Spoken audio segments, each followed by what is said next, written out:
Hey babes, welcome back to my channel, or if you're new here, my name is Sadie, and today I thought I would pass on some big sister wisdom and advice to you.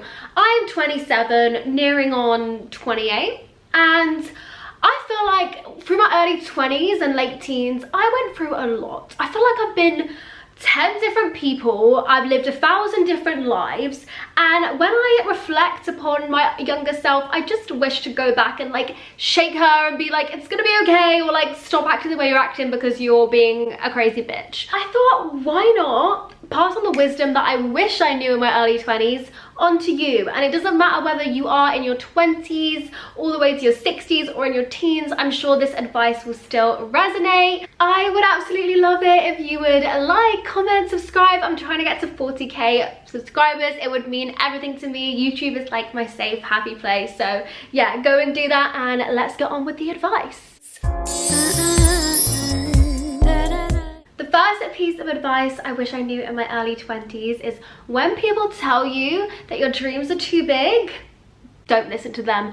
There are a lot of small-minded people who lack ambition, who have lost the lust for life, and while that is sad, that's also not my problem. Don't pass your negative view on the world onto me, and more importantly, don't listen to them when they do, because if you are an ambitious person, I feel like in your late teens, early 20s, you're just getting into the world and you're excited, you've got a lust for life, and you're like, I want to do this. You know, you've got ambitions, you've got dreams, you're either going to uni, you're trying to make shit happen, and so many people will tell you that's never gonna happen. Dream smaller, start living in the real world. It happened to me multiple times. I had just dropped out of uni. I was working as a Christmas temp for Boots on the perfume counter, and I didn't think I was gonna amount to anything, but I had these dreams of like, I want to move to London, I want to study fashion, and maybe I could be an influencer. Like, I had all these dreams, and people were like, oh, London's a big scary place, like it's expensive, you won't want to live there. And people were like, it's really hard to get into fashion. Like, no one apart from maybe my mum was like, go after it, you might as well try. I didn't have a degree, I didn't have no clue what I was fucking doing, but I made it happen. And I would just love to go back to that younger Sadie and be like, stop listening. You know your gut instinct, you know your ambition, you know if you're gonna get that. And I'm saying it to you now, like, if you want to do something, if other people have done it, that is a sign you can do it. So fuck the people who chat shit about your dreams. They just can't see out of their tiny little small town mentality, so don't let them disrupt you in any way. That leads me on nicely to my second piece of advice.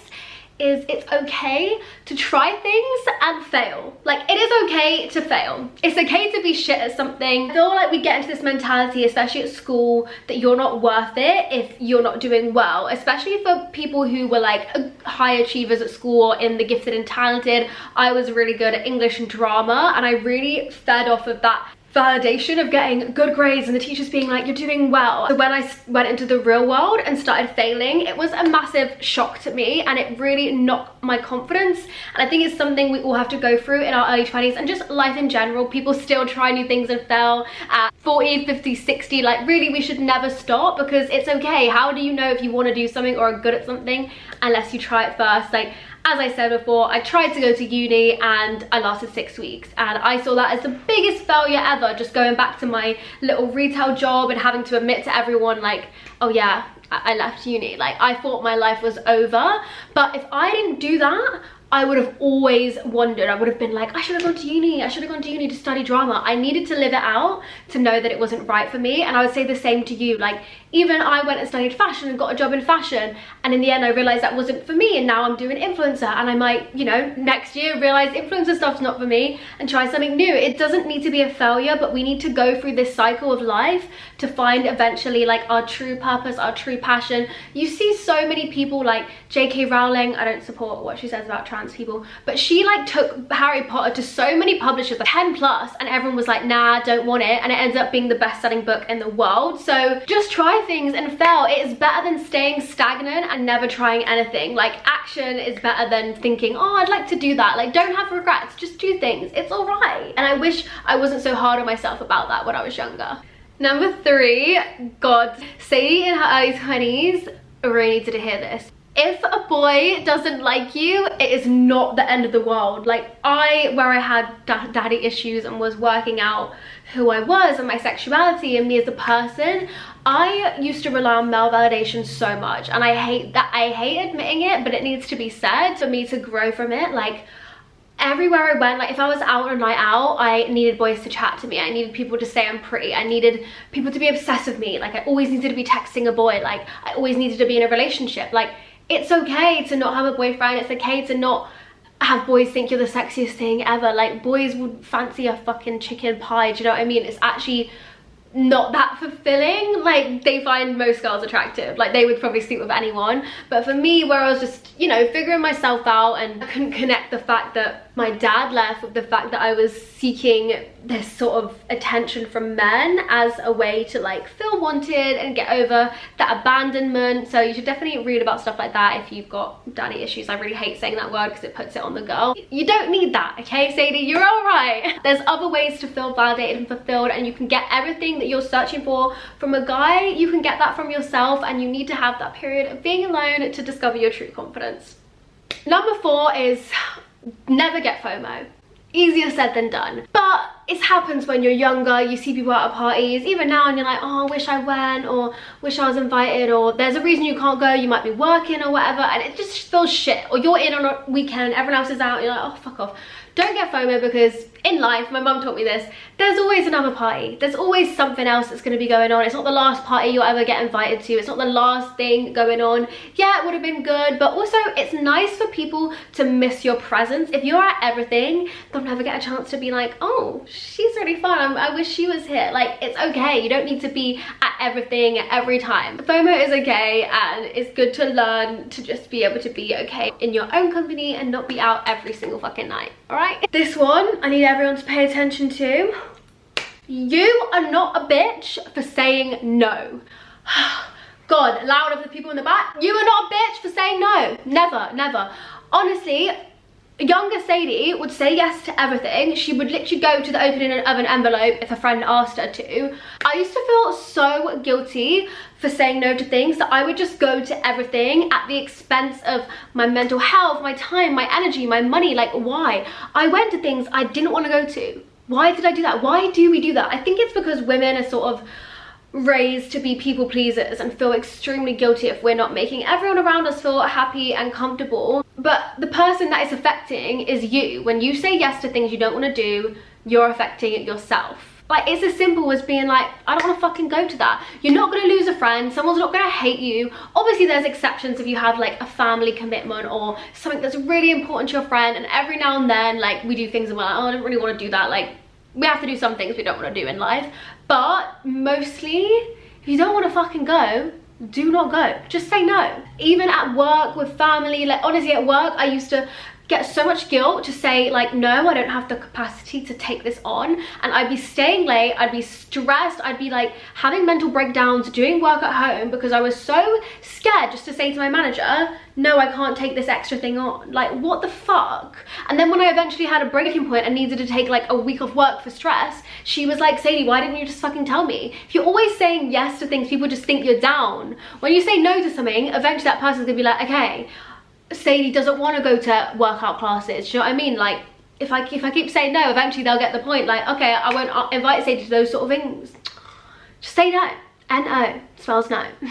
And on a deeper level, I think this also applies into like men and relationships. We all know how important it is to say no when you're not feeling comfortable, and I definitely think there's a grey area and a blurred line with a lot of ex-boyfriends or people I've dated in the past where maybe I wasn't 100% comfortable with something, but I wanted to please them, or, you know, I was just like, oh, just get it over with, so I didn't say no. And it's like, well, that's not okay. Like, that's a boundary I should have set. Like, if you don't want to sleep with someone, if you don't want to do something, even if you're with them, like, you're a fool within your right to say no. And I think women need to sort of have this power and not let people take like our autonomy away from us in that way, and never let anyone manipulate you. Like, I've had guys be like, oh, but like, you're my girlfriend, I thought you loved me, like, why don't you want to sleep with me? I'm like, because I'm fucking tired, babe.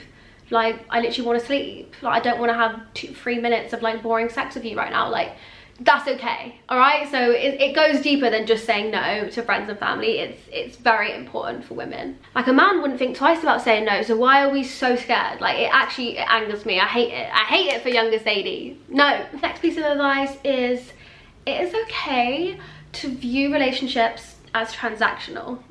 Stay with me. Every relationship, we should both be getting something out of it, whether that be friends or dating. As in, I'm not saying monetary or anything. I mean, I don't know what you guys want to do with your life. Maybe you got sugar daddies. But in general, I should be getting something out of it. As in, I should be enjoying this person's company. They should be supporting me, making me feel good, making me laugh. Like, what do I get out of this relationship? Like, some friends, yeah, they're just party friends, but we have a good time when we're together. Or some friends are deep chat friends. But all of those friends I'm getting something out of.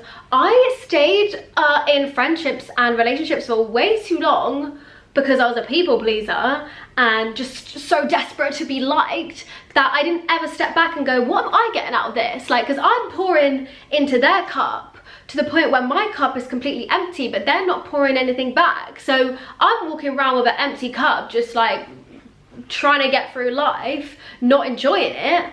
At what, like, at the expense of myself. It was ridiculous. And then when I actually went on reflection, was like, I don't fucking like any of these people. I just enjoyed being liked. So have a deep think about your friendships and think, what do you actually get? Because it is always better to be alone than around people that do not fulfill you, like, genuinely. And I have cut off so many people, and I'm happy to have like my close friends on my hand and have like people I know, acquaintances out and about. And I can honestly say I get something from all of those relationships now. But I couldn't tell you that 5 years ago, genuinely. So just something to think about. Girl, this one I need to hear. I needed to hear 5,000 times. It is okay to fucking rest, all right? I was crazy when I was younger. Like, I was a workaholic, like through and through. If I wasn't doing something, I would literally spiral and be like, you're the biggest fucking failure. Like, I don't know. I didn't even rest. Genuinely, I didn't rest until last year, like until I was 26. As in, when we went into lockdown, I freaked out because I got furloughed from my job. And my mom was like, Sadie, just take a chill pill. Like, just do some drawing and like just enjoy the time off. I was like, no, like I actually spiraled. Like, I got depressed when I wasn't doing something, and that's why I started YouTube, and that's why I became an influencer, because I needed something to focus on. But it was a way for me to distract myself and punish myself and feel like I was not allowed to just, you know, sit back and enjoy life. Like, life is passing us by. We don't need to work all the time. We don't need to be extraordinary all the time. We don't need to be brilliant all the time. In fact, we don't need to be extraordinary at all. Like, it's okay to just be happy going for a walk, like writing, reading, like doing simple things, playing PlayStation, watching Netflix. Like, you're not a bum. And I wish I could go back and tell myself that. It's a hard one because obviously it got me to where I was, and eventually it became my full-time job. It's only kind of last year and this year when I injured myself that I actually rested for the first time. Like, for 6 weeks I just sat on the sofa and I was like, wow. And now I'm finding it hard to get back into like working all the time, because I'm like, oh, this resting shit, I kind of like it. But yeah, your life doesn't need to be work 24/7. You can just enjoy it, okay? So just take a fucking rest, bitch. This one. I'm not shy about the fact that I struggled a lot with my body. I had borderline eating issues. I was obsessed with calories. I hated myself when I looked in the mirror. Like, I thought I was disgusting. And it's all because I was naturally skinny growing up. Very tiny, like little stick. I was always size 6. I've just always been that way. I could eat whatever I wanted. It was a dream. And then I hit 21, 22, was working in an office, eating the food, sat down a lot. And I gained weight. I became a size 12 in a year. I went from a 6 to a 12 in a year. And it was a shock. And a lot of my identity had been put on being skinny, so I just couldn't take it. Suddenly I had boobs and a bum, and I was like, had a more womanly figure because I was an adult.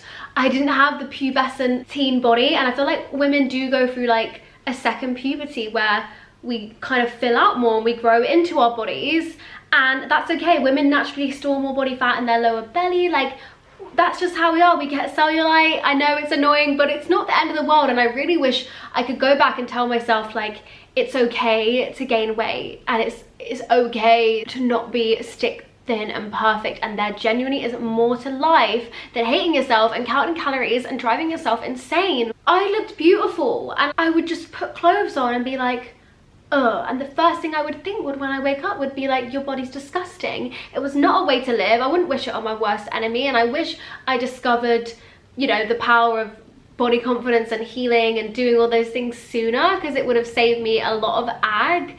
But I just wish I had said to myself, so what if people think you're fat? Like, actually, so what? Just enjoy life. It's not that deep.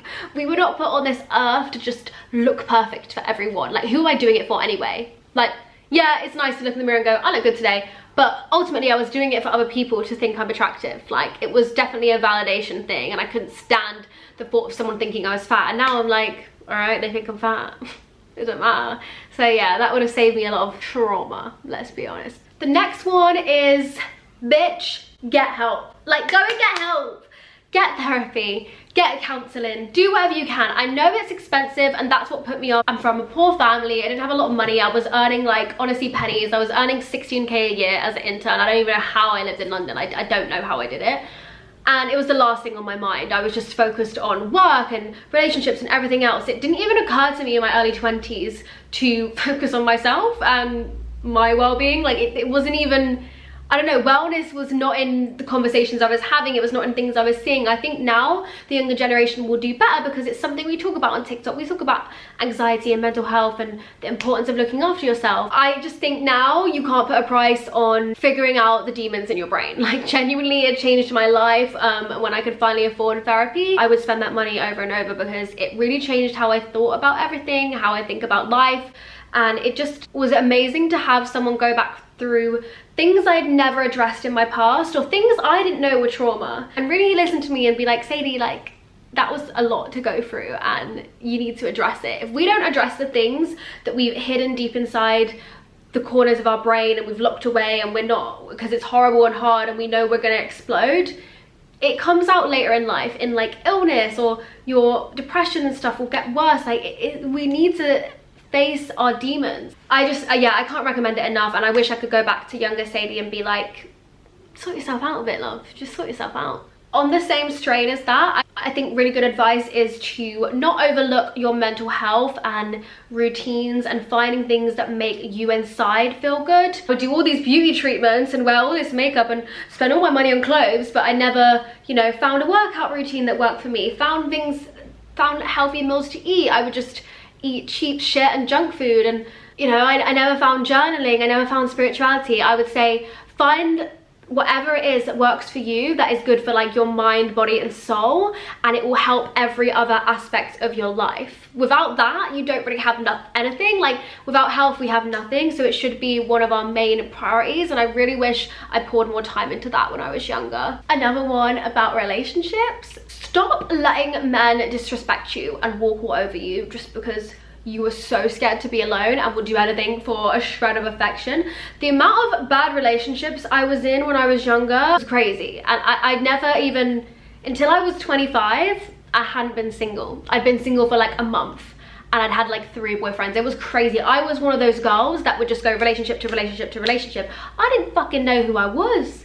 I didn't know who I was. I just adopted the personality of whoever I was and became their dream girl, instead of figuring out life on my own. And I feel sad. I'm like, oh, not like I wasted it, because now I know now, and I still had great times with those people, and I still, you know, experienced good things in life. But it is a regret, I guess. I think I could have been a lot further ahead in my, like, healing journey and knowing myself. This is why I think it's very important, if you're one of those people that have anxious attachment style and really cling on to relationships and get codependent, it's so important to be alone and know what you want. I've been single for nearly 2 years now, and I feel relieved and happy, and I'm finally figuring out who Sadie is without all these fucking ratty men, like, without these crusty Darrens. Like, ugh.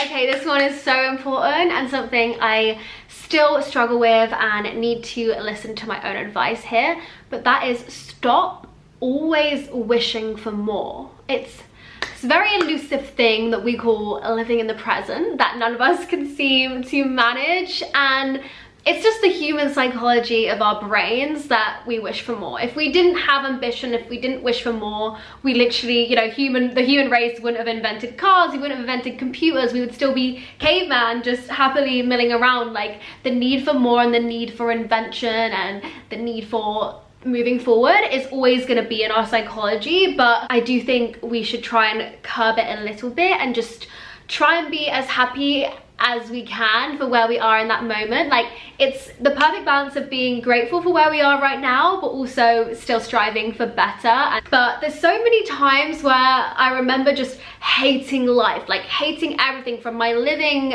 situations to my job to the people I was with to just like everything. Like, I just hated life.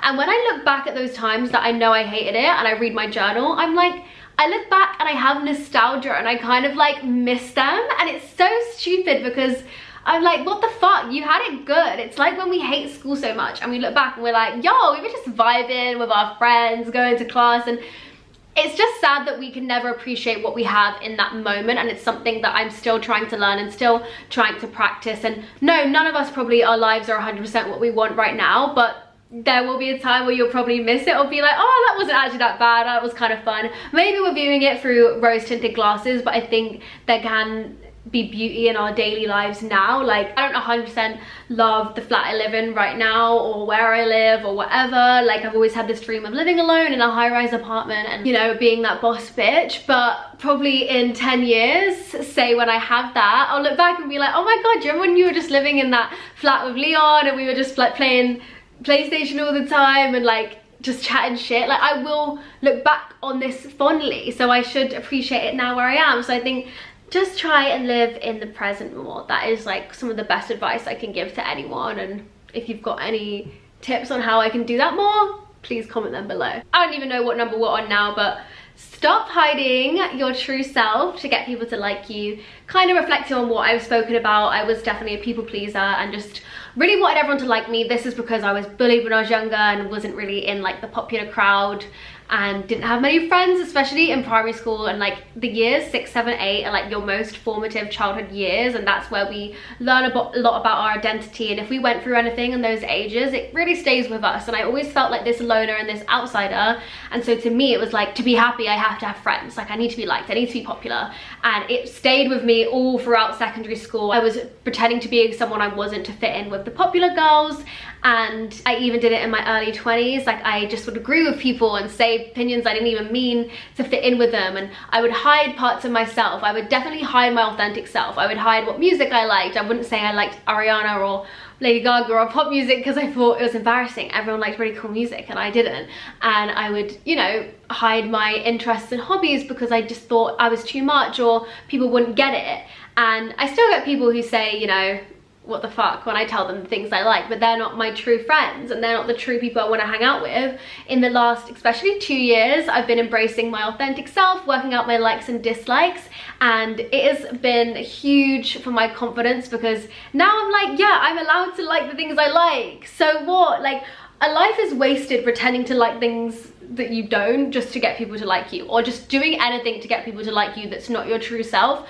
Those people don't really like you. They like the fake version that you've created to get them to like you. Like, what the fuck is that about? Now I'm my true self. I've attracted people into my life that like the things I do. Like, I love celeb gossip. I love dissecting like singers' music, and now I have friends who are happy to talk about that shit with me, and I have friends who like the same music I like and like spirituality, and they're not chatting shit. And I did have a lot of people at the start when I first was open about my interests. I did have a lot of people be like, that's weird, and like, what the fuck? And they're not in my life anymore because I was like, no, I only want people who have my best interests at heart. And now I feel like I bond with people deeper because I'm true and honest, and I'm actually enjoying the conversations I'm having. Like, I don't even know what I was doing, man. This is making me realize how much of a mess I was. And probably in 10 years, I'll be giving this Sadie advice and be like, she was still a mess, but it's just a different kind of mess. This one's a little bit cliche advice, but it's important. Rejection is redirection.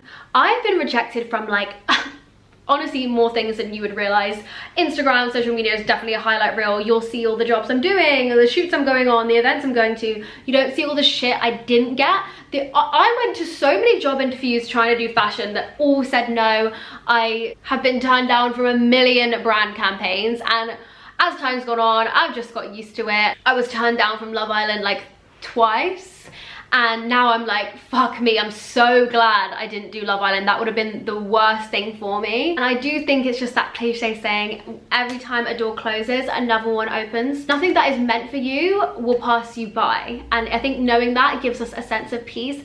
And I know it's sad, it's so shit. I've had things that I'm like, this is my dream job. Like, I remember going for a job as an assistant at Pretty Little Thing, and they just didn't think I had enough experience. A year later, I became a full-time influencer, and if I had taken that job, as amazing as it would have been at the time, I wouldn't have had the time to do what I do now alongside. I would have been just full force with that, so it wasn't right for me. And sometimes you can miss out on things that you thought were your dream only to find that you've got a better dream. So that is something I would tell younger Sadie. So stop being super sad when you get rejected. It's definitely one of life's lessons to learn how to handle rejection and know that something better is always coming for you. Positive thinking, hun. Finally, stop comparing yourself and your timeline to other people's. Like, come on now. I dropped out of uni, all my friends were at uni.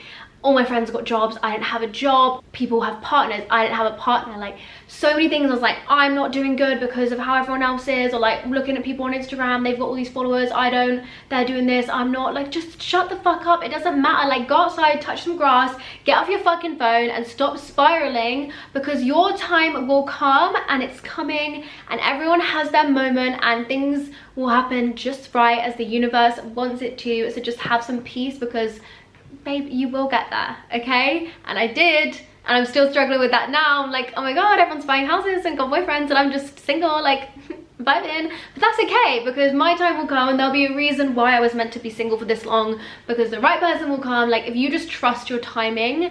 And the comparison thing, so many times I'd be having a good day, and then I'd go on Instagram and see someone getting something that I didn't have, or like just doing well, or like going on a holiday, and I'd be so jealous and be like, oh, I don't have that, and then I'd hate my life. And it's just so stupid. It's just mad. Like, you don't realize things about your life that people wish they had. Like, there's always times like, I've got friends who to me seem so happy, they've got great jobs, great partners and everything, and they'll be like, oh, but your life seems fun, and I'm like, but your life seems stable. So the grass is always fucking greener. Comparison is just a killer of joy. We all know that. It's just pointless. So whenever you're getting in that trap, just fucking distract yourself, read a book, play a game, paint your nails, do anything to get you out of that cycle, because it's not helping anyone. Use it as a way to motivate yourself. Don't let it ruin your day or your month or week or life, like, because it will eventually ruin your life. Thank you so much for watching. I hope you got some good advice, and some of this advice I definitely need to replay in my head over and over again, because it's things I still struggle with, but it's definitely things I was worse at when I was in my early 20s. And yeah, I love you so much. I'll see you very, very soon. Bye.